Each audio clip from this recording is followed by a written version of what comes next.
Okay, we're ready to start making the rag rug. In the last video you saw that I had to make long strips of fabric, t-shirt material, whatever it is you want to use to make a rag rug out of, and you've gotten them all joined together. Anyway, here's the ball I'm working with, and I keep my ball of strips in a cardboard box on the floor next to me, and that's so that when I pull the strips, the fabric, I have it, it doesn't roll all over the floor. That can be a problem at times. Anyway, I'm going to be using a size M or 13 crochet hook. This one I've had about 20 years, maybe longer. Price for $1.50. You won't see that anymore, that's for sure.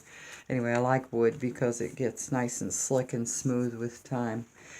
And anyway, we're going to start making an oval-shaped rag rug. You will start your foundation chain to begin with. And I better show you how to do that, shouldn't I? Anyway, you'll take your rag strip and you'll bring it around and make a loop. It's going to be a little difficult for me to try and keep this within the camera lens. I tend to want to work real close to me. Anyway, you'll make a loop like this and bring the thread back.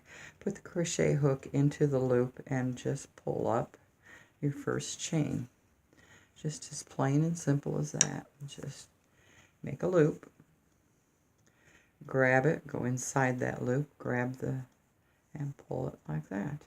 Now you want to make sure you keep these chains a good size because you're going to be working at it on both sides as you work your rounds. Okay, we're going to make the foundation chain to begin with. And to do that, you just grab up the thread from put the hook under the rag strip and pull it through. And that's one chain made. Here's your chain. You're going to be working on this side to begin with. And we come around, we'll work on the other. Anyway, we'll make, a goodly amount of them. There's no set rhyme or reason, just figure it's going to grow on all sides, so it doesn't have to be too terribly long. And I want to make, for the sake of time, we're just going to make a small strip here. And that's enough just to work with. You'll want, for an average oval rug, you'll want anywhere from 18 to 24 inches. Just depends. The one I have on the floor is about, I'd say almost 60 inches. It's huge, but I need it to be a runner. Anyway, we're going to start our first single crochet, and it'll be in the second chain. We'll work in the second chain from the hook. This first one, you need to help turn the corner. So you'll poke the hook into the second chain from the hook, grab up the thread from behind, pull it through, wrap the thread around. That's called yarn over, and pull it through too. You've made your first single crochet. Now in the next chain, you will put the hook, grab up your thread, yarn over, pull it through. You now have 2 loops again on your hook. Grab the thread, yarn over, and pull it through both. And you'll do that all the way down to the end of the chain. When we get to the end, we're going to turn a corner, and there's where it's going to be a lot of feel. Everything working with this is going to be by feel, because different weights of your rag strips, some are going to be bulkier than others, so you'll want to just sort of feel what's going on. You can see that it's trying to curl, and that's just because there's nothing on the other side to stabilize it yet. That'll straighten out when we come around to the other side. So continue to work, making a single crochet in each one of those chain loops until you get to the very end. And now I'm at the end of the, well, son of a gun, it's going to fight me today. I'm going to have one of them days, I can tell. Okay, I'm at the very last one, so I'll put my single crochet in there. And I want to do about 5 single crochets in the end of this to turn the corner. And the reason we want to put 5 in that last chain is because it's going to fan out, when as it's turning the corner. So we have 1, So I'm going to do about 5 of them. Now sometimes you'll need more, sometimes you'll need fewer. We have to, like I said, play it by ear. That's 2. This one's 3, 4, and 5. Now you see how that turned that corner nice and easy? Yeah, it just laid real good. Now I can start working on the back side of all those chain stitches. You can see where I've worked each one of them before.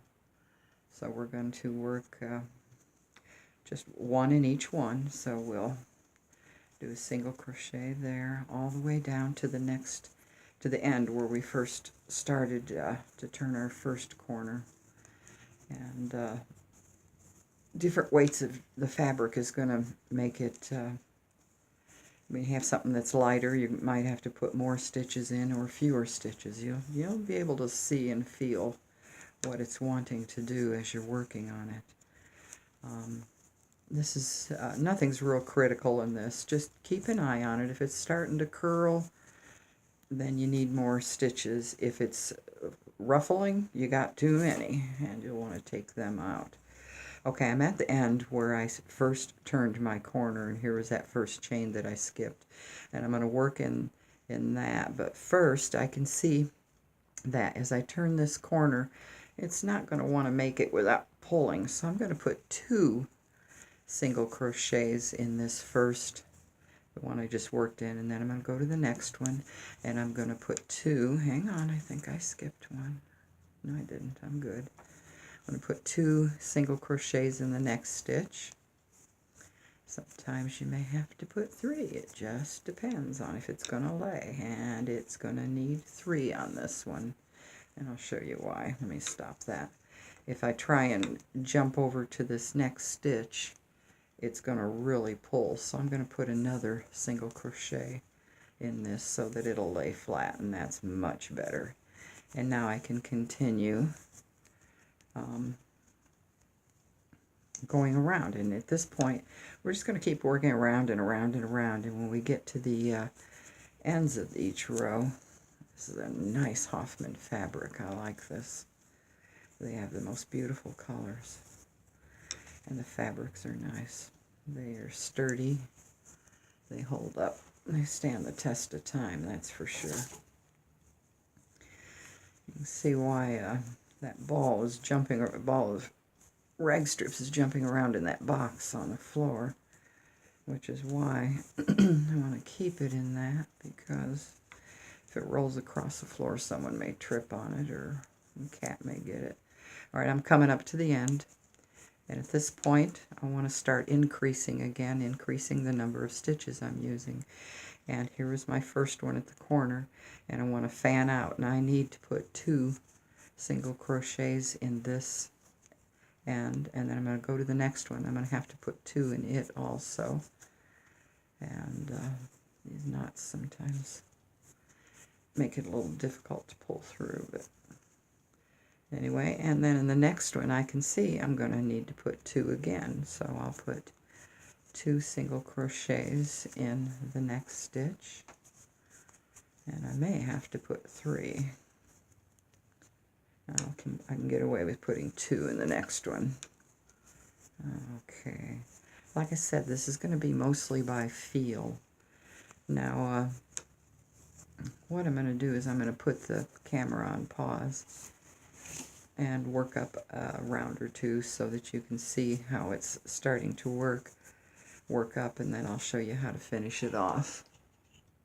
Okay, I have worked up a couple rounds just to so that you can see how it's going to work. Remember, just keep increasing stitches on the ends, and then work down your sides. And when you get your rug to the size you want it to be, you want to just finish it off by just going through, pulling a loop through, and then through both of them.